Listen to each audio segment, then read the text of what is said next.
झाडीपट्टीतील ग्रामीण कष्टकरी स्त्रीच्या भावना अशा प्रकारे अस्सल झाडीबोलीत मांडणारे ज्येष्ठ साहित्यिक श्री हिरामन तुळशीराम लांजे.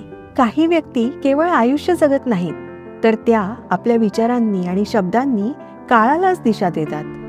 त्या आपल्या मातीतल्या संस्कृतीला, लोकपरंपरेला आणि भाषेला नवा श्वास देतात. पूर्व विदर्भातील वैनगंगेच्या काठावर वसलेल्या हिरव्यागार झाडीपट्टीच्या कुशीत अर्जुनी मोरगाव तालुक्यातील बुधेवाडा या छोट्याशा गावात 1 जुलै 1946 रोजी एका शेतकरी कुटुंबात जन्म झाला श्री हिरामन तुळशीराम लांजे यांचा. साहित्य विश्वाला त्यांची ओळख रमानंद या नावानं आहे. आई रमाबाई आणि वडील तुळशीराम यांनी केलेले संस्कार, गरिबीमुळे शिक्षणासाठी केलेला संघर्ष आणि मनात असलेली ज्ञानाची ओढ, अशा जीवन प्रवासानं त्यांच्या व्यक्तिमत्वाला आकार दिला. प्रारंभी बहिणीकडे, नंतर आत्याकडे आणि पुढे नागपूरपर्यंतचा प्रवास करत त्यांनी विज्ञान शाखेचं शिक्षण पूर्ण केलं. जवाहरनगर येथील आयुध निर्माणीत नोकरी करत असतानाही गावातील मातीची आणि माणसांची उत्कट ओढ त्यांना स्वस्थ बसू देईना.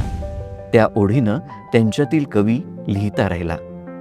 नोकरी उपजीविकेचं साधन होती, पण साहित्य हीच त्यांची खरी साधना ठरली. झाडीपट्टी म्हणजे केवळ हिरवीगार वनराई नाही, ती आहे माणुसकीची भूमी, कृषी संस्कृतीची भूमी, लोकपरंपरेची भूमी. वैनगंगेच्या काठावर असंख्य गावं, धानानं डवरलेली शेतं, पूर्वजांनी बांधलेले तलाव, दंडार, खडीगंमत, लोकनाट्य आणि मोहफुलांच्या मधासारखी गोड झाडीबोली, या साऱ्या संस्कृतीचा आत्मा त्यांनी आपल्या लेखणीतून जिवंत ठेवला. त्यांच्या साहित्यामुळे झाडीपट्टीला महाराष्ट्राच्या साहित्य विश्वात मानाचं स्थान मिळालं. माझा जन्म झाला 1946 साली. तेव्हा माझ्या गावात शाळा नव्हती, त्यामुळे मला वडेगावला जाऊन शिकावं लागलं. घरची परिस्थिती त्यावेळेस आमच्याकडे ETIDO प्रोजेक्ट नव्हता, पीक नव्हते बरोबर, आणि आमचं कुटुंब मोठं होतं. त्यामुळे वडिलांच्या समस्या होत्या. आर्थिक परिस्थितीनं मला खचवलं, पण मी विज्ञान सोडलं नाही. BSc झालो. अशातच वडिलांचा ब्लड कॅन्सरने मृत्यू झाला आणि मग मी पुन्हा खचलो. पण तेव्हा मला 2 अपत्य झालं होतं, डॉक्टर विवेक आणि कल्पना. हे कुटुंब घेऊन मी शिक्षक झालो आणि तेथून ऑगस्ट महिन्यातच मी ऑर्डन्स फॅक्टरी भंडाऱ्यामध्ये गेलो, केमिकलमध्ये काम करणारा. म्हणजे जीवाची तगमग होत होती आणि अशातच मला ब्लड वॉमिटिंग होऊन आजारी पडलो मी आणि मला पुण्याला वगैरे राहावं लागलं खूप दिवस. 3 वर्ष मी ट्रीटमेंट घेतली. तिथल्या डॉक्टरांनी सांगितलं, तुम्ही कविता कोणता छंद असेल तो जोपासा. मी परत आल्यानंतर कवितेचा छंद जोपासायचं ठरवलं. पत्नीला सांगितलं की आपण आपलं प्रकाशन काढू, विवेक प्रकाशन. तर वहिनीची वारेला वसंतराव वराड पाडण्याची प्रस्तावना घेतली मी आणि शेवाळकरांचा माझ्यावर लोभ होता. आमच्या भागात संमेलन झाले की हिरामन लांजे समोर. पण हे सगळं करत असताना सुशीलाची मला जे साथ होते, संगत होते, त्याच्यावर मी तिच्या आठवणी लिहून काढणार आहे आणि कुटुंब वात्सल्य सुशीला असं मी ते पुस्तक काढणार आहे. 1983 साली प्रकाशित झालेला गावाकडची गाणी हा त्यांचा पहिला काव्यसंग्रह ग्रामीण साहित्य विश्वासाठी एक नवा अध्याय आणि झाडीबोलीचा पहिला समर्थ साहित्यिक स्वर ठरला.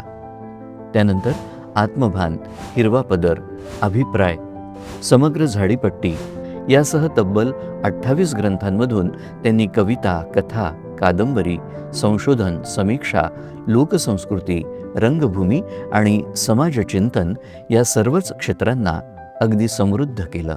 माझ्या गावाच्या वाटांना वाट्या पायीचे जावा आणि कष्टकरी गावकरी कोणी भेटावा.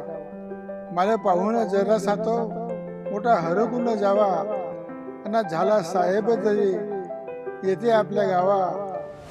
लोककला, लोकनाट्य आणि लोकसंस्कृतीचा त्यांनी सखोल अभ्यास केला. शेकडो वर्षांची परंपरा लाभलेल्या खडीगंमत आणि दंडार या लोककलांचं त्यांनी संशोधन करून त्यांचं दस्तऐवजीकरण केलं. भारत सरकारच्या सांस्कृतिक विभागाची वरिष्ठ संशोधन अभ्यास वृत्ती आणि दक्षिण मध्य सांस्कृतिक केंद्राची शिष्यवृत्ती त्यांच्या संशोधन कार्याचा गौरव ठरली. त्यांच्या लेखनामुळे लोककलेचा अमूल्य वारसा भावी पिढ्यांसाठी जतन झाला. हिरामन लांजे यांचं नाव घेतलं की झाडीबोली चळवळीचा इतिहास डोळ्यांसमोर उभा राहतो. 1991 जवाहरनगर इथं झालेल्या साहित्य संमेलनातून झाडीबोली चळवळीची मुहूर्तमेढ रोवण्यात त्यांनी मोलाची भूमिका बजावली. डॉक्टर हरिश्चंद्र बोरकर यांच्या समवेत त्यांनी ही चळवळ महाराष्ट्रभर आणि देशभर पोहोचवली. त्यांनी केलेलं कार्य झाडीपट्टीच्या सांस्कृतिक इतिहासात सुवर्णाक्षरांनी नोंदलं गेलं आहे. त्यांच्या व्यक्तिमत्वात साहित्यिकाची संवेदनशीलता, संशोधकाची चिकित्सक वृत्ती आणि कार्यकर्त्याची सामाजिक बांधिलकी यांचा सुंदर संगम अनुभवायला मिळतो. त्यांच्या साहित्य आणि सांस्कृतिक कार्याचा गौरव म्हणून त्यांना कविवर्य ना.घ. देशपांडे पुरस्कार, कृष्णराव भालेकर पुरस्कार, महाराष्ट्र शासनाचा उत्कृष्ट ग्रंथ पुरस्कार यासह अनेक मानाचे पुरस्कार प्राप्त झालेत. पण या सर्व सन्मानांपेक्षाही मोठा सन्मान म्हणजे समाजानं दिलेलं प्रेम, वाचकांनी दिलेला विश्वास आणि असंख्य साहित्यप्रेमींच्या मनात निर्माण झालेलं त्यांचं अढळ स्थान. आज त्यांच्या आयुष्याचा हा प्रवास केवळ एका साहित्यिकाचा प्रवास राहिलेला नाही, तर तो एका संस्कृतीचा प्रवास आहे, एका बोलीभाषेच्या अस्मितेचा प्रवास आहे आणि आपल्या मातीतल्या माणसांच्या संघर्ष, संवेदना आणि स्वाभिमानाचा प्रवास आहे. सहस्रचंद्र पाहिल्यानंतर माणूस केवळ वयानं ज्येष्ठ होत नाही, तो अनुभवानं समृद्ध होतो. त्याच्या आयुष्याचा प्रत्येक क्षण पुढच्या पिढ्यांसाठी प्रेरणेचा दीप बनतो. श्री हिरामन तुळशीराम लांजे हे शब्दांचे साधक, लोकसंस्कृतीचे प्रहरी आणि झाडीबोलीचे स्वाभिमानी योद्धे म्हणून त्यांचं स्थान अढळ राहील.